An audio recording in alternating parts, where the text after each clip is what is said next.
ukwelapha. Kodwa sidinga ukukhanya ukuze sikwazi ukuthi siphile empilweni sihamba kukhanya. Amen bazalwane. Sihamba kwenze njani? Kukhanye. Sidinga ukukhanya empilweni. Umuntu mayahamba empilweni udinga ukukhanya. Awukwazi ukuhamba kumnyama. Njoba siphila la empilweni, siphila kukhona abantu abahamba empilweni bayahamba kodwa kumnyama. Yingakho ekuhambeni kwabo bayashayisa. Kubayashayisa kusemini ikhanya kodwa ey'ntweni ekwenzeni kwabo izinto abazenzayo babantu abanjani? Abashayisayo. Amen bazalwane. Ababoni, abakwazi okufanele nokungafanele ngoba kumnyama. Amen. Kunjani bazalwane? Kumnyama. Kumnyama. Amen. Kumnyama. Mafunda incwadi kaJohane chapter 1.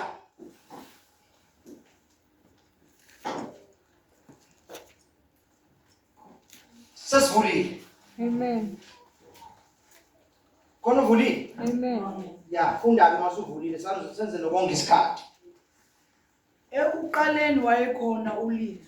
Ekuqaleni wayekhona ulizwi. Ulizwi wayekuNkulunkulu. Ya. Ulizwi wayenguNkulunkulu. Ya. Yena lowo wayekhona ekuqaleni kuNkulunkulu. Konke kwavela ngakhe. Ngaphandle kwakhe akuvelanga lutho. Kukho konke okuvelileyo. Ukuphila kwakukuye. Ukuphila kwakubani? Kwakukuye. uNkulunkulu angibaza ulizwi angibazalwane. Kukuye ubani? Qhubeka.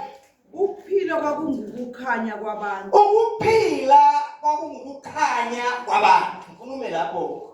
Amen. Ekuqaleni wayekhona ulizwi. EnguNkulunkulu. Konke okukhona kwavela ngaye. Ngaphandle kwakhe akho lutho oluvelile. Bese lithi iBhayibheli ulizwi lo ukhulunywa ngaye wayewukukhanya kwabantu. Uyibazalwane? Ukukhanya kwabantu. uNkulunkulu-ke bazalwane azange asincishe ulizwi from the beginning. Amen. Azange asincishe ulizwi from the beginning. Kusho yona nithi ithi wayekhona ekuqaleni. Konke okukhona kwavela ngaye. Amen. Lo lizwi la kukhulunywa ngezwi likaNkulunkulu. uNkulunkulu izwi lakhe azange asigodlele lona. Amen. Lalikhona from the beginning. Ukuthi libe ukukhanya. Amen bazalwane. Libe ukukhanya empilweni zabantu. Ukuthi izwi libe ukukhanya empilweni abantu kuyo yonke into abayenzayo ukuthi yenziwa kanjani bakhanyiselwe izwi. Amen. Banenza izinto ngendlela okungesiyona eshiwo izwi ngoba yizwi asinikezela noma alimisile uNkulunkulu ukuthi asilandele lona. Asilandele ini? Uma silandela lona liwukhanya. Amen. Liwukhanya izwi. So njengoba izwi liwukhanya, uma ngabe thina siyaphila ngokulandela izwi, we became light thina uqobo nathi siba ukukhanya. Amen. Amen bazalwane. Nathi siba yini? Siba ukukhanya. Ngoba sikuthola ukukhanya ezwini. Amen. So uJesu njengoba efika nje ngalesikhathi asefike ngaso ezalo aphile kuze kuyobe isikhathi kube khona isikhathi lapho ahamba khona emhlabeni sekwenzile wonke umsebenzi ayewuzele afe ngoba phela enye into ayizele ukuthi kumele enze njani afe kuze kukhophe icala lethu alibazalwane. Amen. Haleluya. Kuze singahlalelwa isono sokuthi sihlalelwe ukuthi kwakufanele sife ngoba safa kwathiwa masidlile sizokufa nokufa. Amen. Akaqali bakhona ngoba esefika. Njengoba lisho ithi wayekhona ebuNkulunkulu enoNkulunkulu. Njengoba lapha yakuGenesis ethi let there be light. Uye ilizwi. Amen. Akubekhona ukukhanya bam, ukukhanya kwanjani kwabakhona.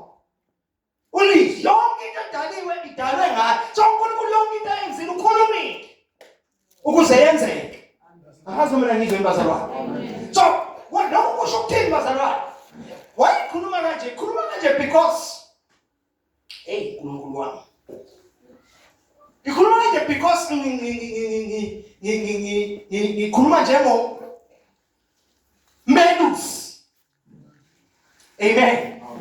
Khuluma njengo melusi. Ngoba umelusi uyayithanda izifo. Amen. Umelusi ukwazi ukupopola abona ingozi. Azame indlela yokuvikela izifo before kufika ingozi ayibona. Amen. Kunengozi ekhona nowadays. Kuney'nsuku esiphila kuzo namhlanje. Lapho khona bamile abantu bazama ngayo yonke indlela ukuthi abantu bangakholelwa eBhayibhelini. Abantu abangakholelwa ezwini likaNkulunkulu. Amen. Bazama indlela ukuthi iBhayibheli alikhuluma sometimes likhuluma izinto ezingenamqondo. Amen. Likhuluma izinto ezingenamqondo. Bastadisha ngengqondo. Amen. Bese bathi khona izinto nje nawe uphile obonayo ukuthi cha le ayikho kodwa uyayikhona. Kodwa njani? Ngitshela ngathi ngizwe omunye uzokungamnandi ngokuhamba ngizwe ngelela. Ngizwe manje omunye umfundisi athi iBhayibheli mos indaba yeBhayibheli mos uyaphika namhlanje wayishumayela strong. Eshumayela strong ayiphuta respect indlela ayishumayela ngayo. Amen. Namhlanje say respect. Akusho ngoba sekushintshe yena sengishintshe naye. Amen. Le ayishumayela say respect nama. Uthi iBhayibheli nje yinto ongeke usitshele ngayo. Oqala iBhayibheli alithembekile ngoba nababhala nezincwadi ezakhishwa. Nezincwadi enjani? Uyayibhala khona kaPetro khona eka Petro yakhishwa. Uyayibhala nezinye khona neka Enoch. Neka Enoch zakhishwe la iBhayibheli makuyizwa uNkulunkulu. Manje buka lento ngishoyo ikhulunywa umuntu uyazana yena uNkulunkulu. Futhi lento ayikhuluma wazi kahle ukuthi ayikho right ingamanga but uyikhuluma ngoba ucabangela ipersonal gain yakhe. Amen. Hallelujah. Usicabangela yena ukuthi uyazuza njengamanje ngoba uhamba nabantu abantu bayamlandela ngoba umnyama kubo. Bayamlalela nabathatha kwasane ngoba umnyama kubo. Amen. Kumnyama kubo ngoba yonke into abayikhoma yonke into esho umuntu yonke into abayihloli ngezwi kaNkulunkulu okuyilona elisikhansela indlela kaNkulunkulu. Elisikhansela indlela yokuphila. Izwi kaNkulunkulu yini elisikhansela? Amen. Uzwa ukuthi iBhayibheli Uwa wena zakuthiwa khona umuntu ophile 900 years. 900 years. Uyayibona nje nawe lento ukuthi ayilangqondo. But uma bazofika kuwe awufundisiwe. Because unemali. Unodumo. Unayo yonke into ongahlicabanga. Unokuhlakanipha kwalelizwe. Amen. Nokuhlakanipha kwalelizwe. Ungamlandela manje ngaqhamuka. Bathole nje 1 and 1. Naye nje obasebenza ba 1 and 1 namhlanje. Bayenza nje nawe 1 and 1. Hayi noma kanjani uhambile wena. Amen. So now the reason why ngizokhuluma namhlanje ngokukhanya. Ngifuna ukuthi wena ungaweni kuleyo trap. Lezo bazalwane. Ungaweni kuphi? Kuleyo trap yokuthi uthi usutestile. Wayibona indlela. Kwafika ukukhanya. Bese ngemilanga bese uyakuflathela ukukhanya.